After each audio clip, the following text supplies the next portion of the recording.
If you still believe that working hard is the path to getting rich, I need to tell you a harsh truth. You are on the wrong path. Most people spend their entire lives working tirelessly, accumulating years of effort, yet never experiencing true financial freedom. And the worst part? This doesn't happen due to a lack of effort, but because they are following a system that was never designed to make them wealthy. The Bible never said we should live paycheck to paycheck, constantly worried about bills at the end of the month. On the contrary, Jesus taught about multiplication and wise stewardship of resources, and great men of God, like Abraham and Solomon, understood and applied this principle to become extremely prosperous. The problem is that the world teaches the opposite. Study, get a job, work until you're 65, and then try to survive on a retirement plan that will never be enough. But what if I told you there is a better way? In this video, I will reveal the biblical secret to getting rich and never depending on a salary again. This is not a get-rich-quick scheme or a shortcut, but rather a powerful principle that can transform your financial life forever. If you want to learn how to prosper in a biblical, smart, and sustainable way, stay with me until the end, because what I am about to share may completely change your perspective on money. Why the traditional educational system is failing in financial education. If there is one area where God's people should be well instructed, it is in financial stewardship. The Bible teaches us that we are stewards of what God entrusts to us, Matthew 25:14-30. Yet the modern educational system fails miserably in preparing us for this responsibility. Schools teach students to memorize complex mathematical formulas but never explain how to multiply their resources. They tell us to study, get a good job, and work hard, but they never teach us how to make money work for us. The result? Millions of Christians living paycheck to paycheck, without financial reserves and often burdened by debt. This is not just an economic issue, it is a spiritual issue. Proverbs 22:7 warns us, "The rich rule over the poor, and the borrower is a slave to the lender." Yet many are taught to rely on debt to acquire possessions and maintain an unsustainable lifestyle. Schools do not teach us the difference between assets and liabilities. They do not show us how to build wealth biblically, and even worse, they make us believe that the path to financial security is to work harder instead of investing wisely. Think about it. From a young age, we are trained to be good employees, not good stewards. We learn to exchange time for money, but never to build income streams that free us financially. This keeps us trapped in a cycle of consumption, never achieving true financial freedom. The consequence? Stressed out Christian families, ministries weakened by a lack of resources, and a church that many times cannot fully fulfill its mission because its members are financially burdened. But it doesn't have to be this way. God has called us to be the head and not the tail. Deuteronomy 28:13. Wise financial management begins with understanding what generates wealth and what simply drains our resources. And that is exactly what we will discuss in the next topic. The crucial difference between assets and liabilities, a knowledge that can transform your financial life and allow you to prosper according to the principles of the kingdom. The importance of understanding the difference between assets and liabilities. Financial wisdom begins with a simple but often ignored principle, the difference between assets and liabilities. In practice, this distinction separates those who prosper financially from those who constantly struggle. The Bible teaches us in Proverbs 21:20, "The wise store up choice food and olive oil, but fools gulp theirs down. A fool spends without thinking while the wise build and multiply." But how can we know if we are acting wisely or foolishly? The answer lies in understanding what truly puts money in our pockets and what simply drains our resources. Assets are anything that generates income and increases in value over time, such as investments, rental properties, profitable businesses, or even skills that enhance your market value. Liabilities, on the other hand, are expenses that constantly take money out of your pocket, like high-interest loans, depreciating cars, and impulsive purchases that bring temporary satisfaction but weaken your financial future. The biggest mistake many people make, and one that schools never correct, is thinking that everything they buy is an asset. But is a financed house, requiring high monthly payments and constant maintenance, really an asset? What about that brand new car bought on credit that loses value the moment it leaves the dealership? If something only drains your money instead of producing income, it is not an asset. It is a disguised liability. The good news is that we can change this game. When we focus on acquiring real assets, we begin to build a stable and prosperous financial future. The goal is not just to have money, but to manage well what God entrusts to us, so that we can serve others and advance the kingdom. And in the next topic, we will discuss exactly how to shift your mindset. From merely working for money to making money work for you. How to shift your mindset. From working for money to making money work for you. Most people grow up hearing the same advice. Study, get a good job, and work hard until retirement. But is this really the right mindset for those who want financial freedom? The Bible teaches us that we must be good stewards and multipliers of the resources God gives us. Jesus, in the parable of the talents, Matthew 25:14-30, made it clear that the one who simply preserves money without growing it is not acting wisely. If we want to prosper and impact lives, we need to think like investors, not just workers. The big difference between those who struggle financially and those who prosper lies in how they view money. Those who work for money exchange time for a paycheck and must always work more to earn more. Those who make money work for them create income sources that function even when they are not actively working, such as investments, businesses, or rental properties. That's why Proverbs 13:11 tells us, "Wealth gained hastily will dwindle, but whoever gathers little by little will increase it." Here's a practical example. Imagine two people receiving a $10,000 bonus. The first decides to spend it all on a new phone and expensive clothes.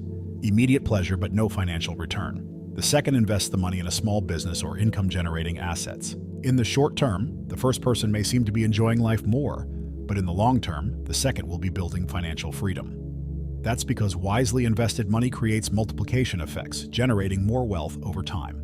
Shifting this mindset requires intentional effort. It starts with small decisions. Instead of only seeking a salary increase, look for ways to make your money work for you. In the next topic, we will explore a crucial concept for this transformation: the cash flow quadrant, a map that shows exactly where you are on your financial journey and how to move to the side of those who truly achieve freedom. Unveiling the cash flow quadrant, the path to financial freedom. If you want to achieve financial freedom, the first step is on understanding where you are today and where you need to go. The cash flow quadrant, a fundamental concept for those seeking prosperity, helps us visualize this clearly. It divides people into 4 financial groups: employees, E; self-employed, S; business owners, B; and investors, I. The Bible teaches us to plan wisely. The prudent see danger and take refuge, but the simple keep going and pay the penalty. Proverbs 22:3. If we want to change our financial reality, we need to understand the game before playing it. Most people are on the left side of the quadrant: employees and self-employed. Here, people trade time for money. They work, receive a salary, and pay their bills. It seems safe, but there's a huge problem. If you stop working, the money stops coming in. On the right side, business owners and investors, money works for them. Business owners build systems and teams that generate income even when they are not present. Investors multiply their money through assets. Here's the key point: the longer you stay on the left side of the quadrant, the harder it will be to achieve financial freedom. But the good news is that anyone can move to the right side as long as they are willing to learn and apply the right principles. Proverbs 24:3-4 reminds us, "By wisdom a house is built, and through understanding it is established. Through knowledge its rooms are filled with rare and beautiful treasures." In other words, your prosperity depends on knowledge and proper application. So how can you break free from the cycle of paycheck dependency and transition to a more solid financial model? It all starts with building real assets. And in the next topic, we will explore exactly that: how to invest in assets that create long-term wealth without relying on daily labor. The role of real assets in building lasting wealth. If there is one financial principle that can transform any Christian's life, it is this: wealth is not measured by salary, but by the assets you own. The Bible clearly teaches that true prosperity does not come from hard work alone, but from wisely managing resources. Proverbs 10:22 says, "The blessing of the Lord brings wealth, without painful toil for it." This means that the goal is not just to work more, but to work smarter, acquiring things that generate continuous income. But what are real assets? They are investments that put money in your pocket without requiring your constant effort. Some examples include rental properties, businesses, dividend-paying stocks, investments in gold and silver, and even royalties from books or music. Many people think that a car or a house is always an asset. But are they really? If something is taking money from you instead of making money for you, it is not an asset. It is a liability. Jesus illustrated this principle in the parable of the talents, Matthew 25:14-30, where the wise servant multiplied what he had while the unwise servant simply stored his resources and was rebuked. The biggest mistake many people make is spending all their income on consumption and failing to invest in assets. This creates a dangerous cycle. The more you spend on liabilities, the more dependent you become on your job, and the less financial freedom you have. The secret is to reverse this equation. Instead of buying a luxury car on credit, why not first invest in an asset that generates enough income to pay for that car? That is the mindset of those who truly prosper. So how can you start acquiring assets even if you don't have a lot of capital? Small steps make a big difference. You can start by investing in real estate funds, dividend-paying stocks, or even creating a small business on the side. The key is to make financial decisions that generate returns in the future. And in the next topic, we will talk about something crucial to protecting your wealth. Why you should be skeptical of fake money and invest in what is truly valuable. Why you should be skeptical of fake money and invest in what is real. Most people spend their entire lives working for something that is losing value every single day, paper money. But is the money we use today truly wealth? Or is it just a temporary medium of exchange? The Bible warns us about the illusion of wealth in Proverbs 23:5. When you set your eyes on it, it is gone, for it surely sprouts wings and flies off to the sky like an eagle. The modern financial system is built on money without backing, controlled by banks and governments, constantly losing purchasing power due to inflation. What does this mean in practice? When you receive your salary, it immediately starts losing value. Over the years, what you used to buy with a certain amount of money will no longer be affordable. This happens because governments print unlimited amounts of money, making each unit worth less over time. Meanwhile, the rich protect their wealth by investing in real assets, such as real estate, gold, silver, and businesses that generate cash flow. In the Bible, gold and silver have always been symbols of true value. Genesis 13:2 states that Abram was very rich in livestock, in silver and in gold, showing that real wealth is intangible, lasting assets, not just numbers in a bank account. Paper money can be manipulated, but real assets will always retain their value over time. That is why wealthy individuals accumulate precious metals and tangible investments, because no matter how many crises occur, these assets will always be valuable. So, how can you apply this in your life? First, understand that keeping money in the bank is not security. It is guaranteed loss.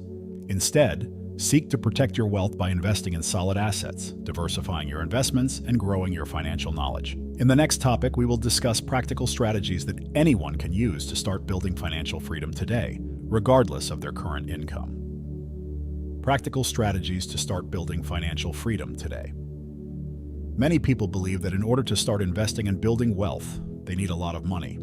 But the truth is, financial freedom doesn't start when you have a lot of money. It starts when you learn to manage what you already have.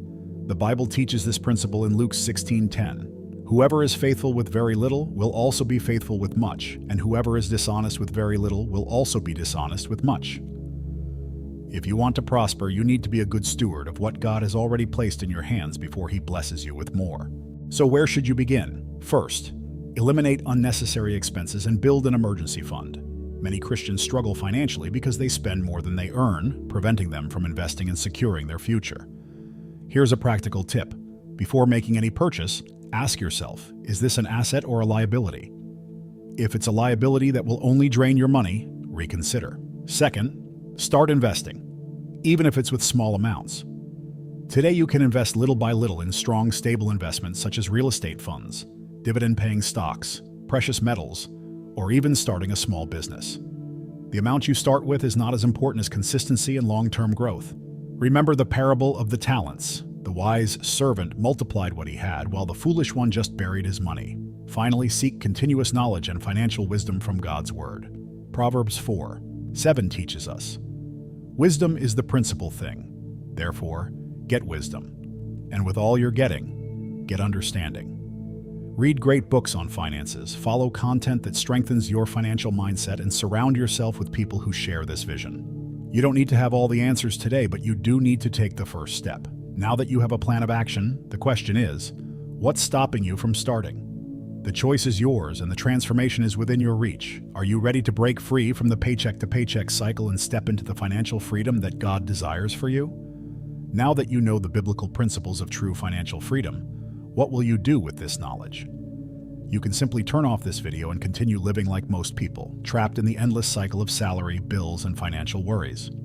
Or you can take a step of faith, apply these teachings, and start building the prosperity that God desires for your life.